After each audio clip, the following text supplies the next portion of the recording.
예, 이번 시간에는 소련 군정 그리고 해방 직후에 있었던 이념적인 문제, 또 마찬가지로 그 당시에 활동했던 정당이라든가 또는 이 정당과 관련된 정치 지도자들의 역할에 대해서 알아보도록 하겠습니다.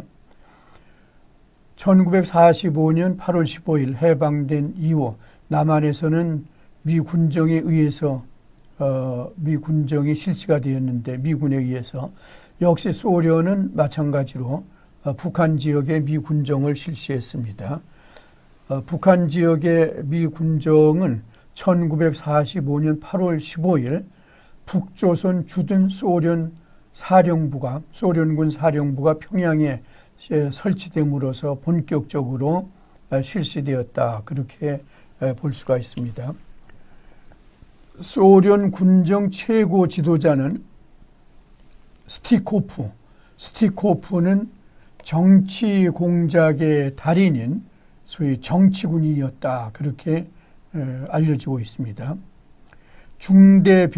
스티코프는 중대 병력도 취해본 적이 없는 순수한 정치 장교였는데 31세 나이에 레닌그라드 당 조직에서 손가락에 꼽히는 소위 그 서열에 올라갔을 정도로 탁월한 정치력을 가지고 있었다, 그렇게 봅니다. 20대 후반 스탈린이 대숙청 작업 와중에서 출세를 거듭했으며 정치 공작과 숙청의 달인이었다라고 알려지고 있습니다.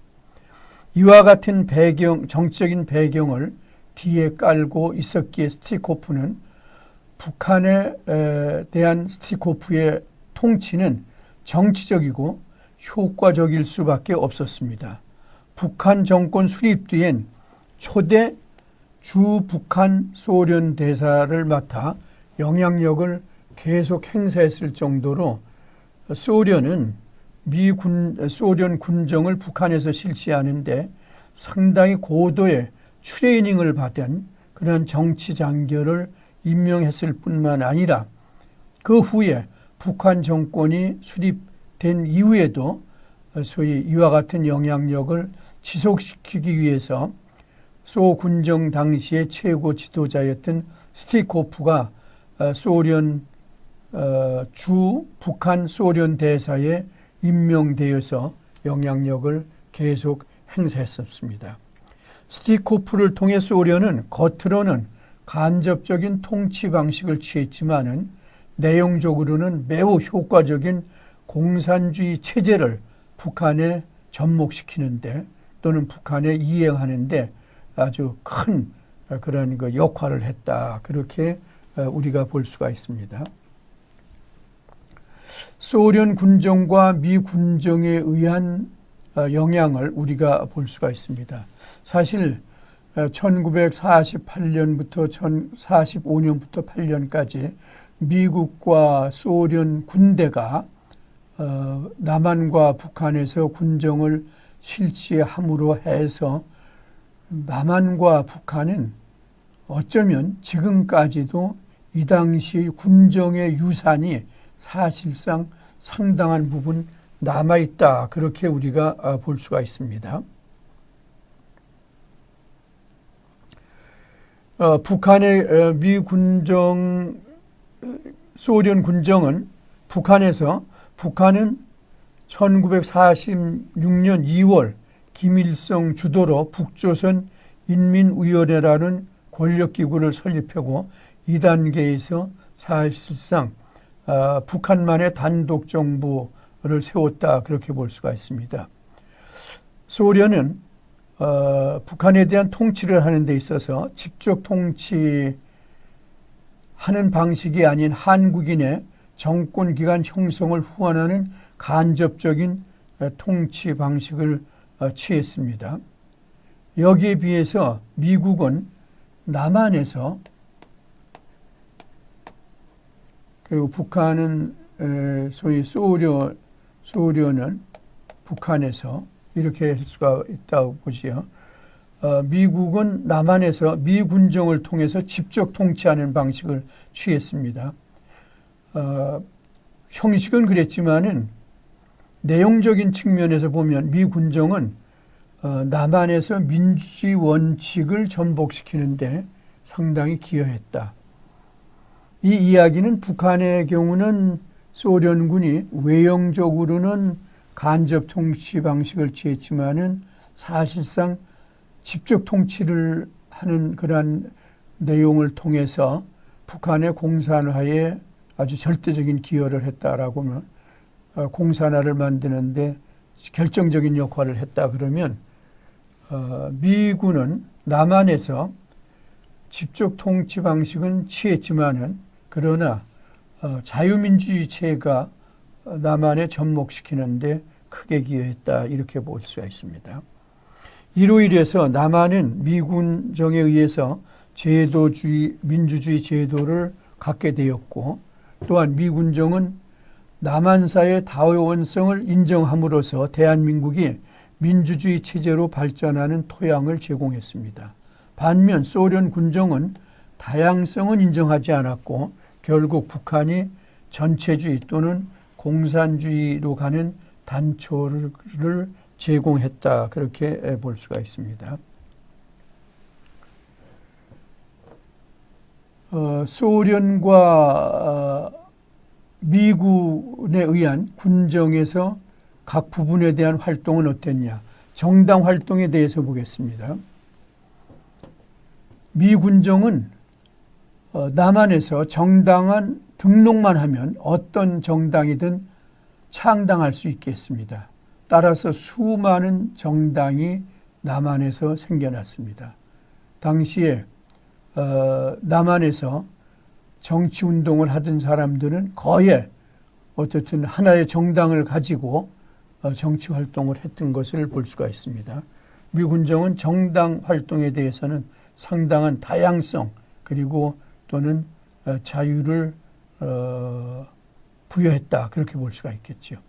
반면 북한에서 소련군이 정당 허가제를 실시함으로 해서 3개 정당밖에 없었습니다. 남한에서는 미군정에 의한 집회와 결사의 자유가 주어졌다라고 그러면 북한에서 소군정은 진정한 의미의 집회 결사의 자유는 주어지지 않았다 그렇게 볼 수가 있겠습니다.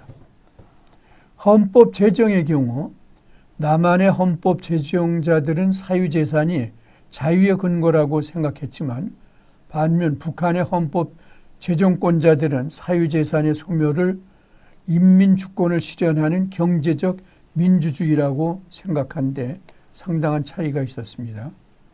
북한의 헌법 제정자들은 정의를 지향했다고 하나 남한의 제정자들은 정의에 소극적이고 오히려 자유를 중시했다 그렇게 볼 수가 있습니다. 북한에서의 정의의 지향은 결국 자유의 상실을 초래했고 그것은 다시 정의의 타락을 가져왔다라고 볼 수가 있습니다. 반대로 남한에서는 정의를 유보한 자유의 지향은 오히려 나름대로 정의를 신장시켰다. 그렇게 일단 평가할 수 있을 것입니다. 경제정책의 경우도 상당한 차이가 보였습니다. 미 군정은 개인 소유제를 기본으로 하는 정책을 폈지만 반면 북한에서 소련 군정은 인민 소유제, 즉 국유화를 기본으로 하는 정책을 펼쳤습니다. 국유제를 만들기 위해 노력했으며 다만 토지만은 농민들이 개인 소유를 갈망해온 역사적 상황 때문에 일단 개인 소유를 인정할 수밖에 없었다 그렇게 봅니다. 토지개혁을 통해서 남북한 공예, 지주, 소작 관계를 약화시키고 토지의 개인 소유제가 확립됐습니다. 그러나 동일한 개인 소유제가 미 군정 하에서는 자본주의를 강화하겠다는 목적으로 도입됐고 소련 군정 하에서는 사회주의로 가기 위한 중간 조치로 도입한 것을 볼 수가 있습니다. 이것은 아마 토지 개혁에 관련된 미 군정과 또는 소련 군정이 가지고 있는 차이점이다. 그렇게 볼 수가 있습니다. 이와 같은 경제정책의 근본적인 차이는 소위 자본주의 경제를 도입하느냐 또는 사회주의 경제를 도입하느냐라고 그러는 것에 대한 하나의 큰 차이로서 우리가 볼 수 있지 않나 그렇게 생각됩니다. 이와 같이 미국과 소련이 미 군정을 실시하는 그러한 가운데서 미국과 소련은 대한민국 한반도 문제를 해결하기 위해서 미소 공동위원회를 설치했고 그리고 이와 같은 과정에서 신탁 통치의 문제가 제기되었다. 그렇게 볼 수가 있습니다. 그러면 이 당시 1945년 8월 15일 이후 미국과 소련은 한반도에서 어떠한 이해관계를 가지고 있고 그리고 38선은 어떤 식으로 소위 결정이 되고 또 이에 따른 신탁 통치의 문제는 어떤 소위 문제점이 제기되었나라고 그러는 것을 보도록 하겠습니다. 미국과 소련은 전략적 요충지인 한반도를 서로 간에 포기할 수 없었기 때문에 신탁 통치나 미소 공동위원회 등의 형식을 거쳐서 분할 점령할 것을 소위 생각했습니다. 따라서 한반도 분단은 제2차 세계대전 전후 처리 과정에서 나타난 하나의 미소 양국에 의한 부산물로 인식될 수가 있습니다. 이것은 외제적 측면을 강조함으로써 미소에 의한 한반도가 분할된 그 자체를 중시하는 것이다. 그렇게 볼 수가 있습니다. 그러나 분단 고착화에 초점을 맞추어 한반도 분단을 인식할 때 분단의 외제적 측면보다는 내재적 측면이 분단의 더 결정적인 변수로서 작용할 수 있다. 그렇게 우리가 봅니다. 이렇게 생각할 때 한반도 분단 자체는 미소에 의해서 이루어진 것이지만 미국과 소련에 의해서 이루어진 것이지만 이의 고착화는 한국인 내부 분열에서 이룩된 것이 아니냐 그렇게 우리가 생각이 됩니다. 그러면 미소 공동위원회가 설치된 배경에 대해서 말씀드리겠습니다. 1945년 8월 15일 광복 또는 해방 이전에 중요한 국제회의가 먼저 있었습니다. 1945년 2월 4일부터 11일까지 이집트 얄타에서 영국의 처칠, 소련 스탈린, 미국의 누즈벨트가 한반도 국제 신탁 통치에 합의했습니다.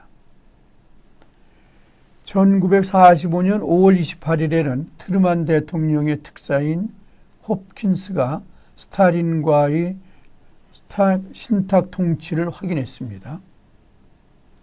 1945년 12월 16일부터 26일까지 모스크바에서 삼상회의가 열렸는데 미국, 영국, 소련의 외상들이 회의를 했는데 좀 더 구체적인 내용을 결정했다. 그렇게 볼 수가 있습니다. 한반도의 민주주의 임시정부 수립 후 미소 공동위원회는 임시정부와 협의해서 신탁 통치를 실시한다라고 그러는 것을 더욱더 구체적으로 결정했습니다.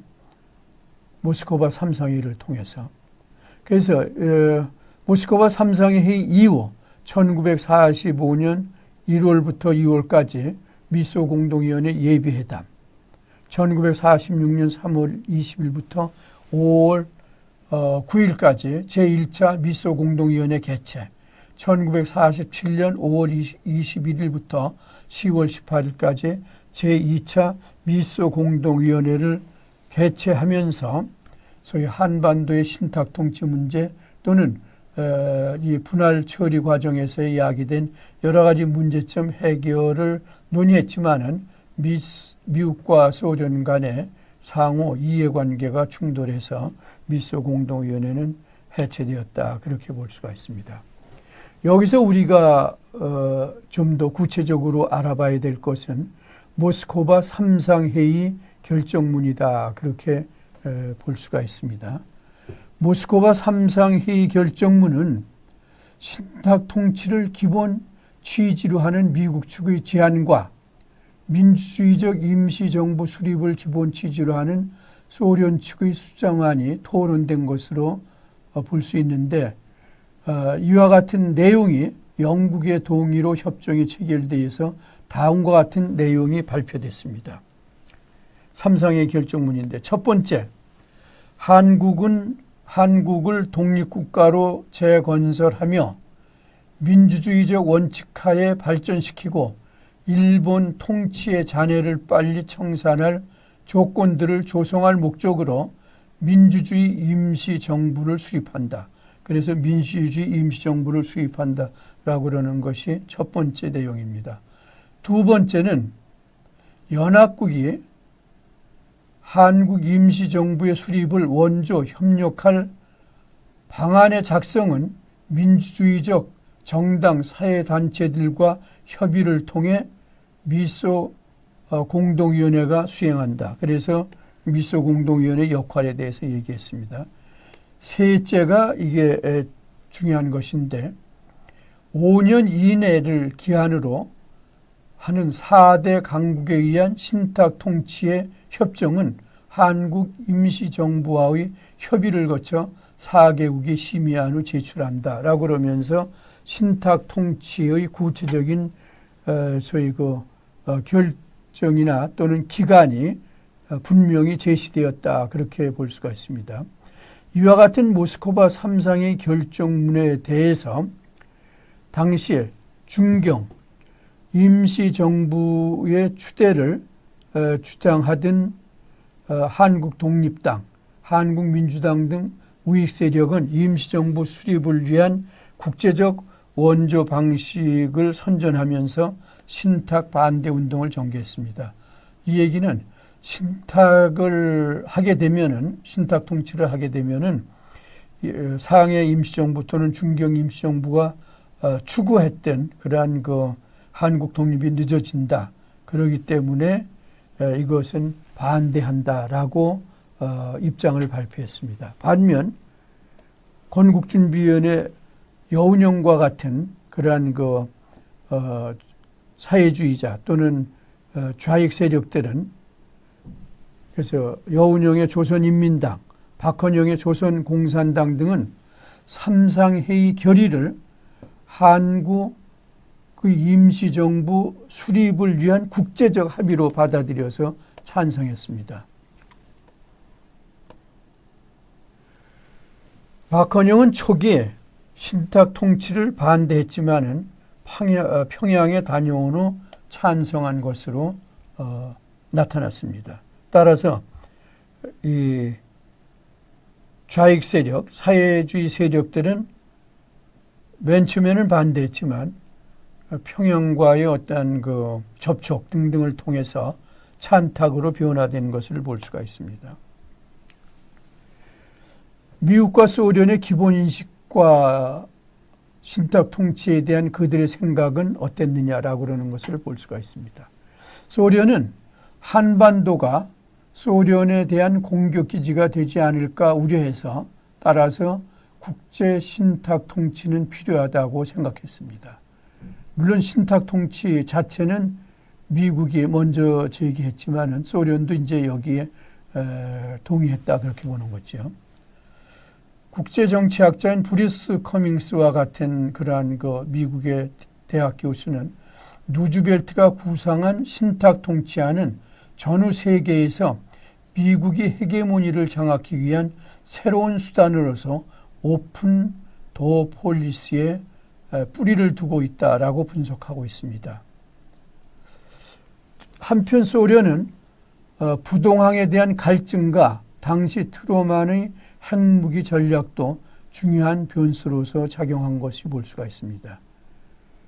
루즈벨트가 구상한 신탁 통치 정책은 트루먼 행정부의 분할 점령 정책의 축으로 인해 그 본래의 의미가 변질되고 말았다, 그렇게 볼 수가 있습니다.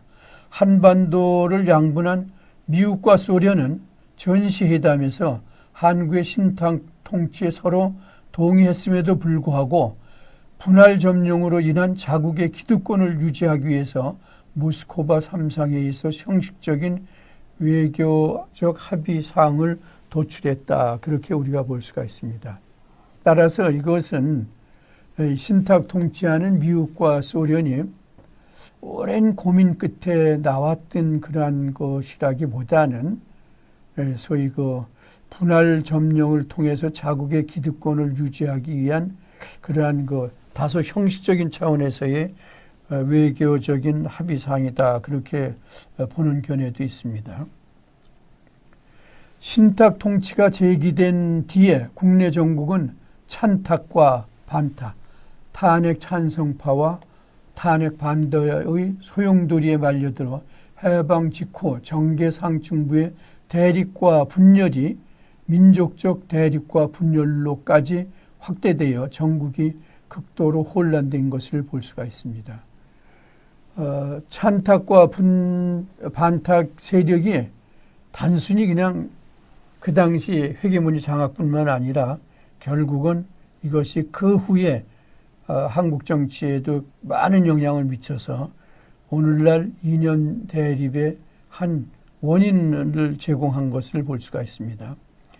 이로 말미암아서 종래의 좌우의 개념이 찬탁 진영과 반탁 진영으로 재분류되었고 미소 공동위원회 결정의 진행에 따라서 미소 양측과 긴밀한 관계를 맺음으로 해서 때로는 긴장 관계를 보이면서 소기의 목적을 찬탁 진영과 반탁 진영이 서로 이용했다. 그렇게 볼 수가 있습니다.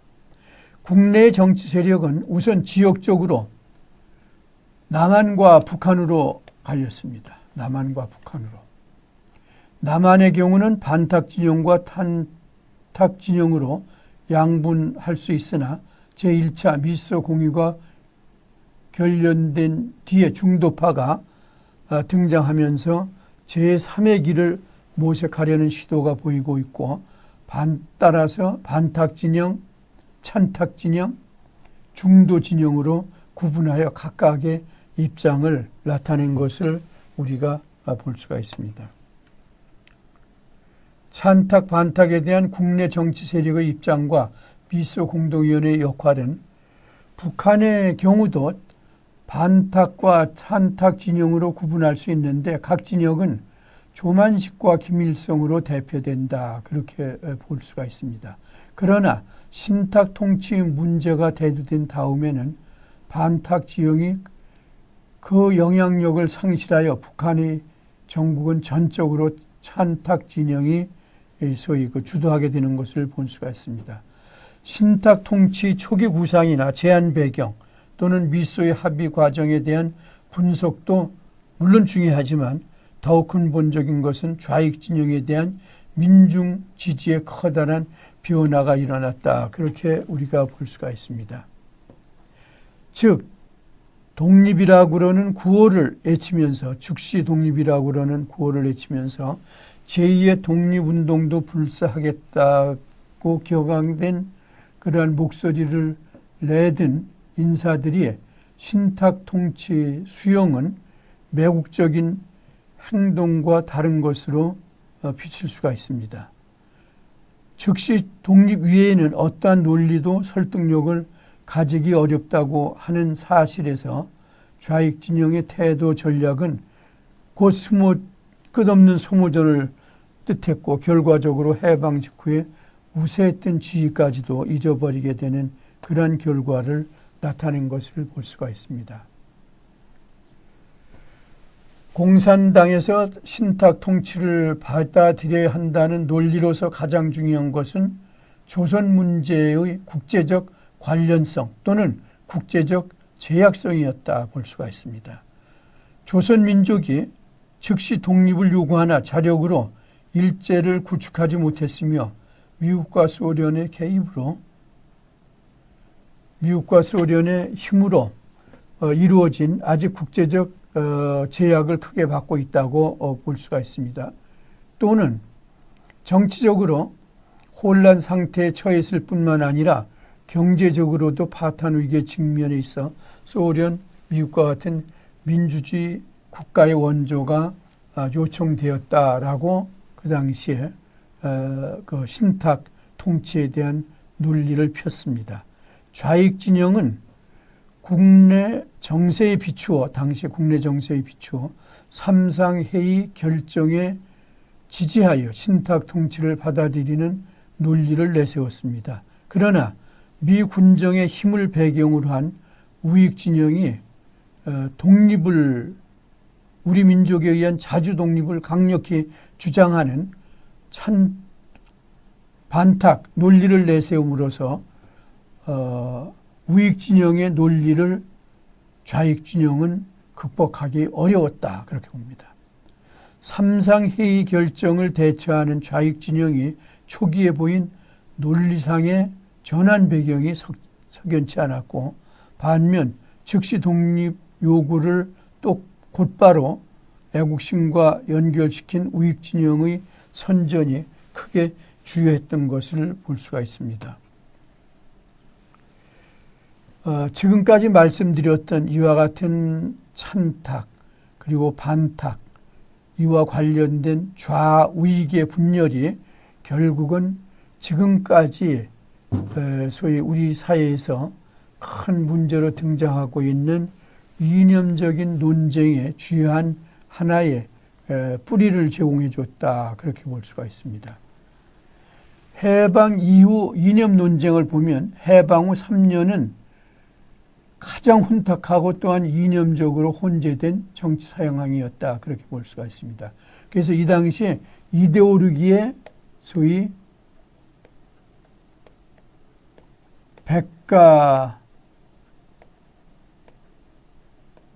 쟁명 시대였다 그렇게 우리가 볼 수가 있습니다.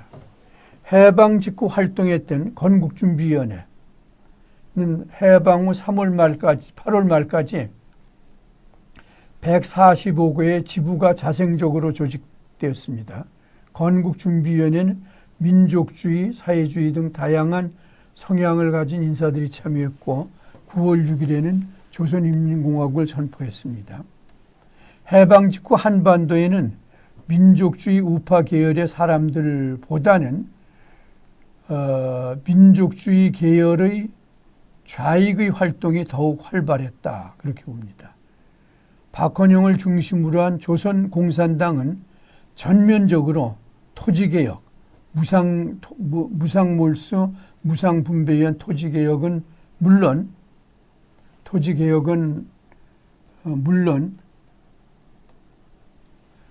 노동자와 농민을 중심으로 진보적인 인사들이 두루 참가하는 인민정권을 세우려 했습니다.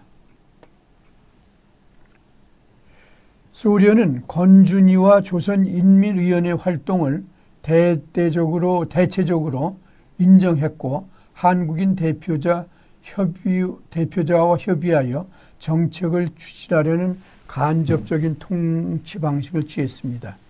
해에서 활동하던 김과 이승만은 남한으로, 김일성과 김두봉은 북한으로 귀국했습니다.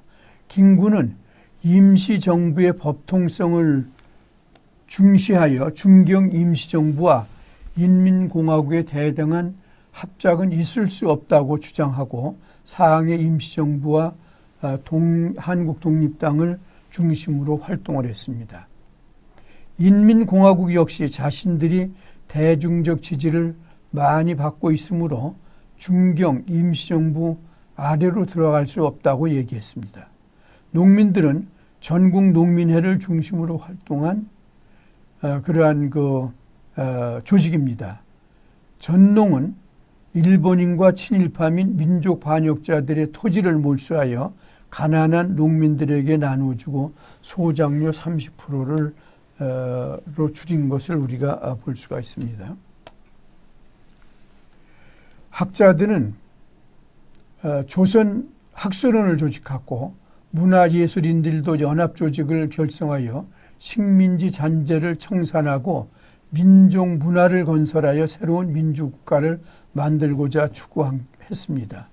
1945년 12월 미국, 소련, 영국의 외무장관이 모스크바에서 삼상회의를 열어 한국 문제를 협의했으며 1943년 12월 카이로에서 연합국의 대표들은 적절한 과정을 거쳐 한국을 독립시킨다라는 바로 그 적절한 과정에 대해서 논의했습니다. 미소 공동위원회가 조선에 통일된 임시정부와 상의하여 최고 5년간 모스크바 3상의 신탁 통치안을 작성한다라고 말했고, 이것이 후에 찬탁 반탁 세력의 이념적 대립으로 소위 격화되는 하나의 계기를 만들었다, 그렇게 볼 수가 있습니다. 모스크바 3상회의를 기점으로 한반도의 좌익 대립은 극렬해지고 미군정하에 남한에서는 자연히 남한에서는 좌파 정권이 수립되는 것을 우려하여 미국은 우파를 지원했다, 그렇게 볼 수가 있습니다. 한편 이북은 소련이 지원하는 가운데 1946년 2월 8일 임시정부 기능을 담당한 북조선 임시인민위원회가 김일성을 주석으로 결성되었습니다. 소련과 이북 지도자들은 이북을 정치, 경제, 군사적으로 압박하여 강화하여 이남으로 혁명을 확산한다는 계획을 가지고 있는 것을 우리가 볼 수가 있습니다. 1946년 3월 20일 모스크바 3상회의 결정에 따라 미소 공동위원회가 열렸지만 이념을 좁히지 못했습니다. 이승만은 1946년 6월 3일 전북 정읍에서 통일정부 수립이 여의치 않을 경우 남한에만이라도 소위 그 임시정부를 수립하자고 연설했습니다. 이 당시 한민정도 찬성한 것을 볼 수가 있습니다. 여운형, 김구식 등 중도파들은 진정한 통일정부 수립을 위해 분단을 막기 위한 좌우 합작 운동을 제안했습니다. 여운형과 김규식 등 중도파들은 진정한 통일정부를 위해 분단을 막기 위한 좌우 합작 운동을 제안했고, 여기서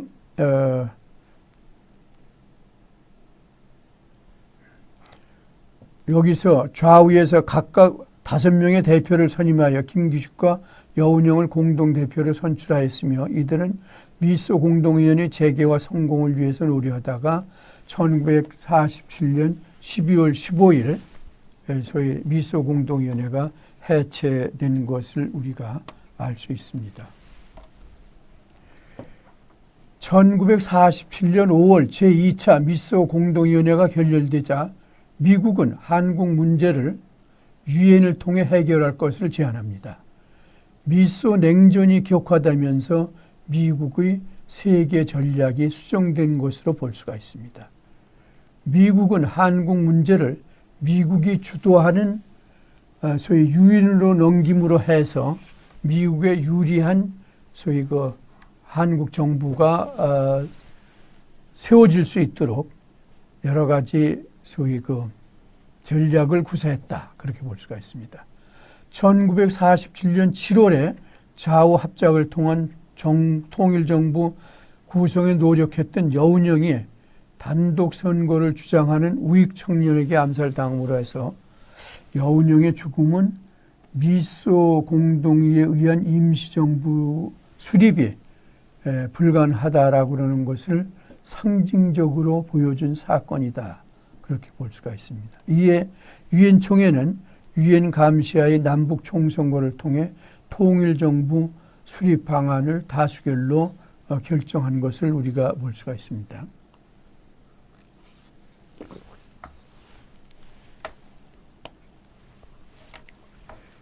(1947년 12월 2일) 한민당의 리더인 장덕수가 암살됨으로 해서 김구축과 한민당, 이승만의 단합은 사실상 무산되었습니다. 이 사건을 계기로 김구는 이승만, 한민당과 결별하고 남북 협상에 적극적으로 나섰습니다.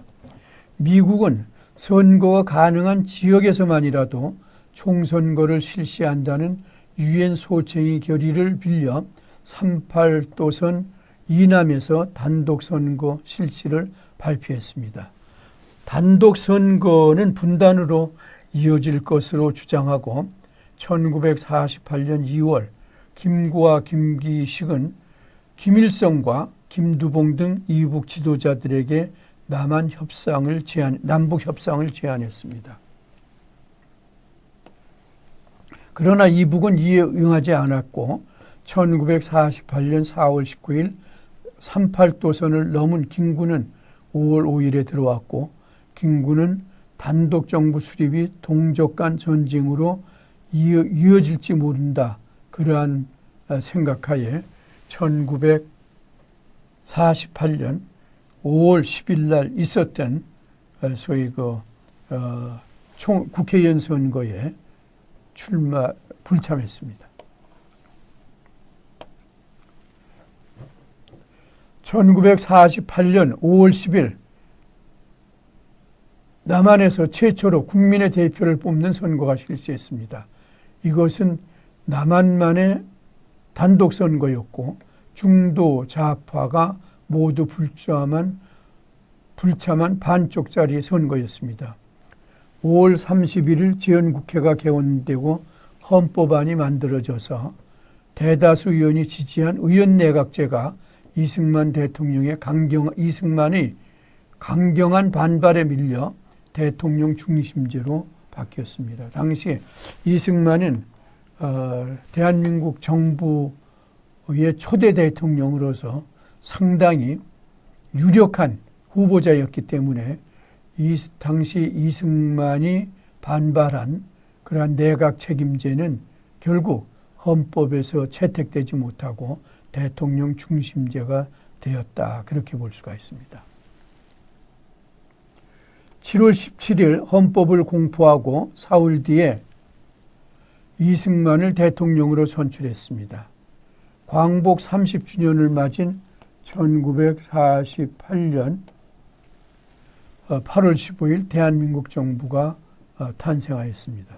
한편 북한은 1948년 8월 25일에 이북에도 선거가 치러져서 김일성을 수상으로 하는 조선민주주의 인민공화국이 탄생되었습니다. 따라서 이와 같은 해방 직후에 있었던 이념 논쟁은 결국은 소위 남한과 북한에서 소위 분단에 의한 단독 정부가 수립되는 그러한 과정까지 결국은 전개되었다.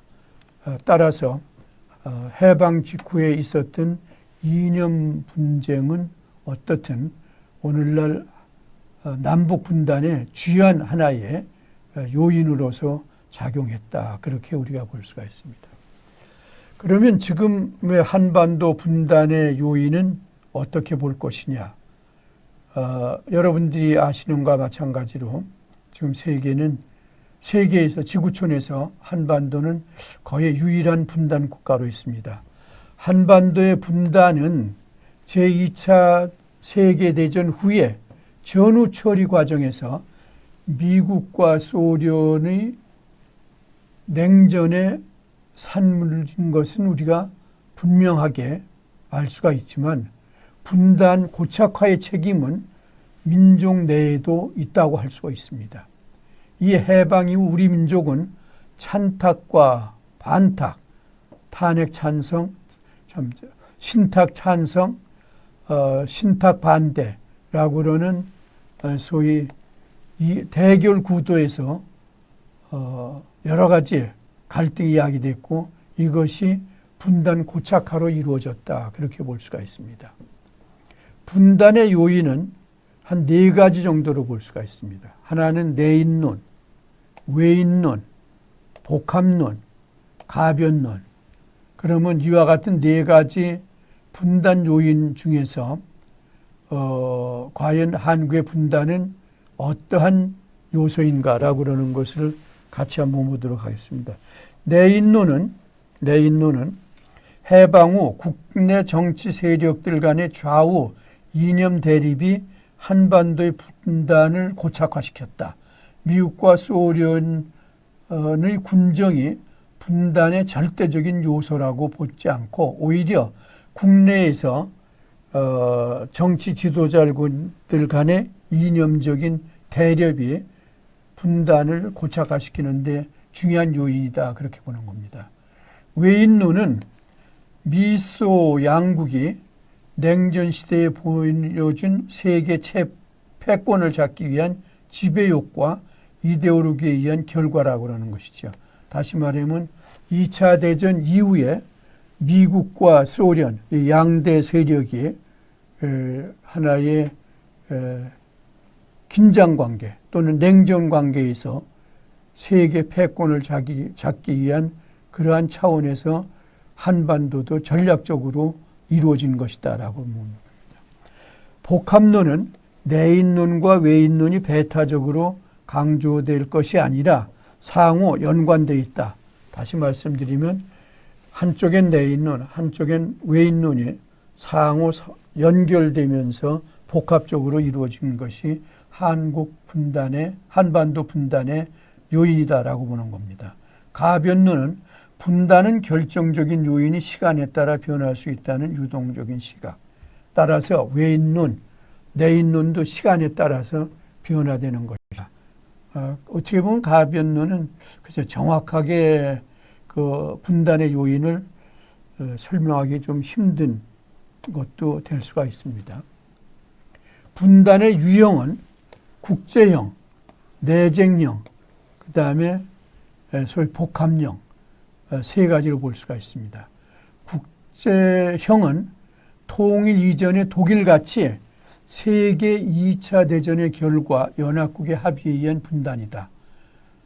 독일이 2차 대전의 패전국으로서 동서독이 4개의 지역으로서 분할되지 않았습니까? 미국, 영국, 소련, 프랑스에 의한 연합국의 강제적인 분단으로 인하여 갈라진 경우를 우리가 볼 수가 있습니다. 물론 그 후에 독일은 독일이 되었습니다. 베트남도 1952년 프랑스에 의해서 분단되었다가 어떻든 지금은 소위 통일된 것을 볼 수가 있겠죠. 내쟁형은 국내적인 원인이 대표적인 사례인데 이것은 중국과 대만이 아마 이와 같은 형태가 아닌가 그렇게 봅니다. 1949년 이래 국민당 정부와 공산당의 오랜 내전 끝에 공산당의 본토 점령으로 인하여 중화인민공화국의 건설, 여기서 패배한 장개석 세력은 타이완으로 이주해서 대만 정부를 세운 이와 같은 것이 하나의 내쟁형이다. 그러니까 국내에서 정치 세력 간에 특히 예를 들어서 자유주의 세력 또는 공산주의 세력, 사회주의 세력 등등의 서로 싸움한 결과로서 국토가 분단될 경우를 내쟁형이다 그렇게 볼 수가 있죠. 복합형은 외세에 의한 압도의 규정성으로 국제형이 강조된 반면 내부 분열로 인해 분단된 경우, 복합형은 아마 한국의 사례가 대표적이 아닌가 그렇게 생각됩니다. 국제형과 그러니까 외부에 의한 그러한 강제적인 요소와 또 내부 자체 내에서의 상호 싸움에 의해서 이것이 두 개가 합해갖고 이루어진 것이 복합형인데 한국 분단의 유형은 아마 이렇게 볼 수 있지 않나 생각됩니다.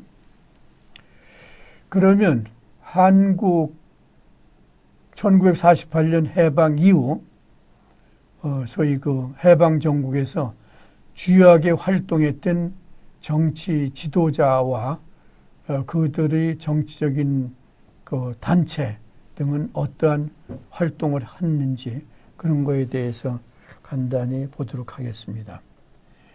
해방 정국에 있어서 중요한 정치 지도자는 앞으로 또 설명드리겠지만 이승만 초대 대통령과 김구 주석이라고 볼 수가 있습니다.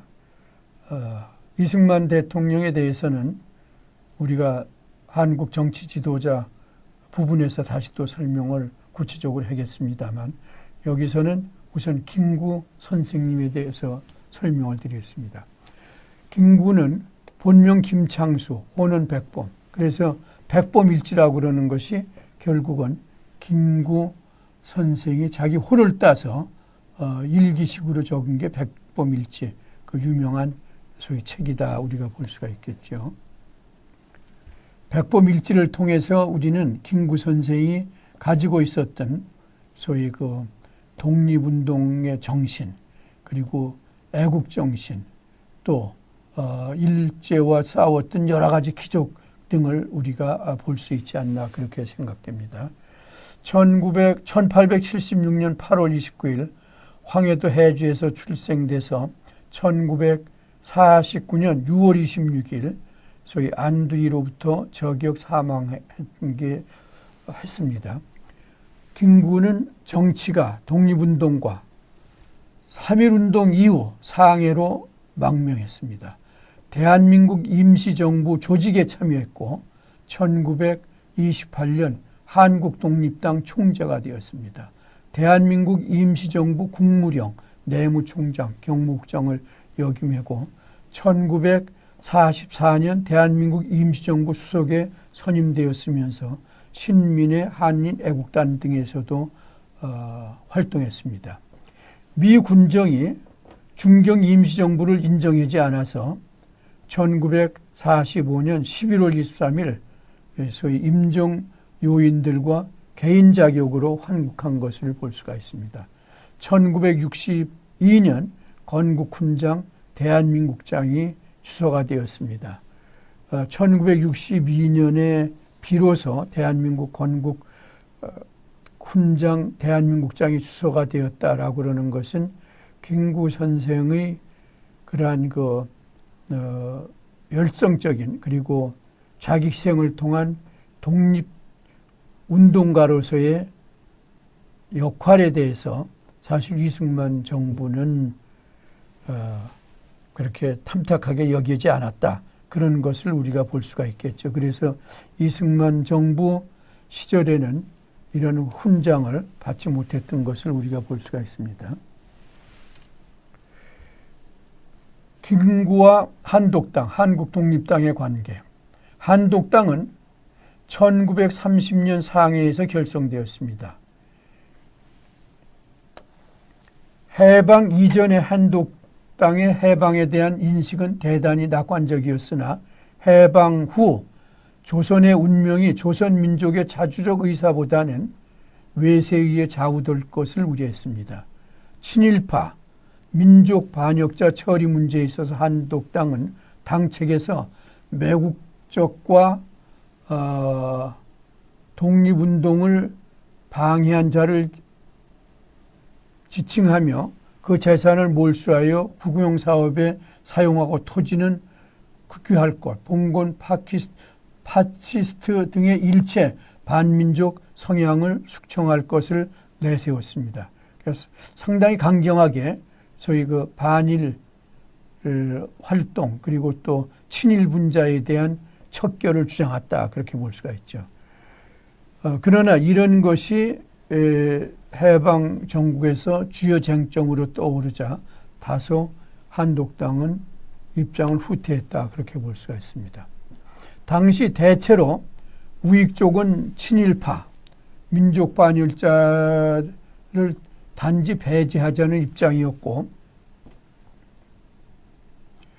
좌익 쪽은 처단하자는 입장입니다. 그러니까 처단과 배제는 상당히 좀 다른 입장이었다 볼 수가 있겠죠.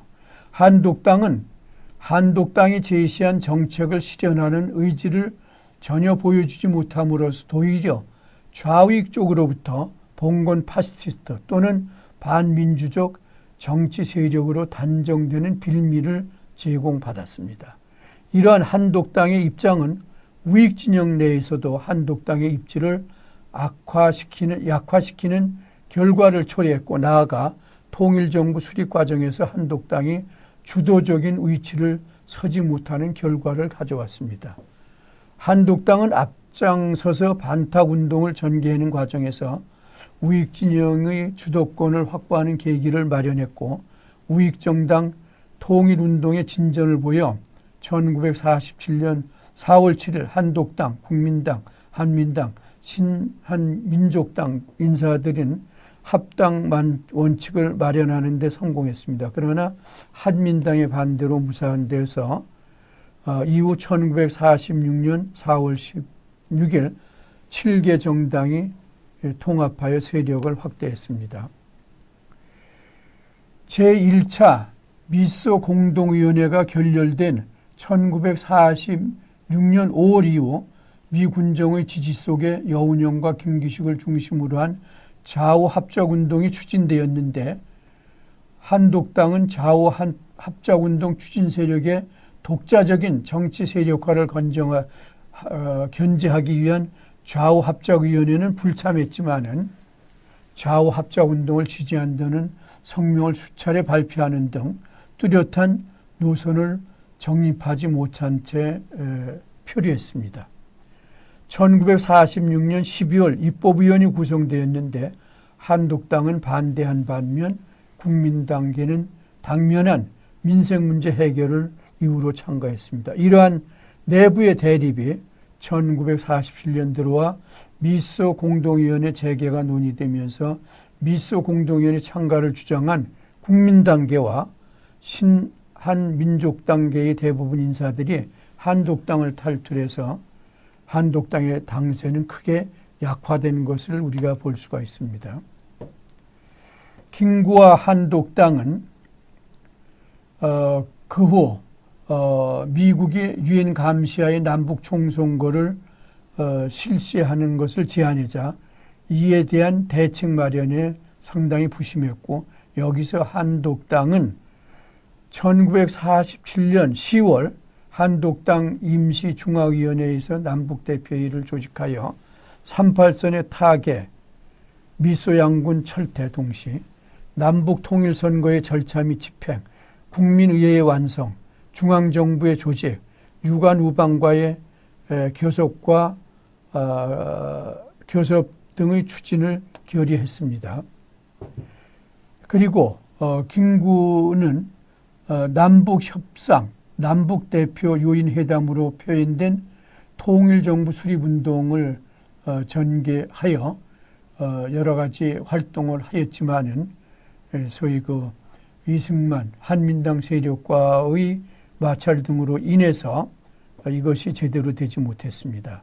김구는 외국군 철병 문제가 대두되자 남북한이 모두 무장을 강화하게 되면 민족 상잔을 초래할 우려가 있다고 하면서 남북한 협상의 필요성을 강조했습니다.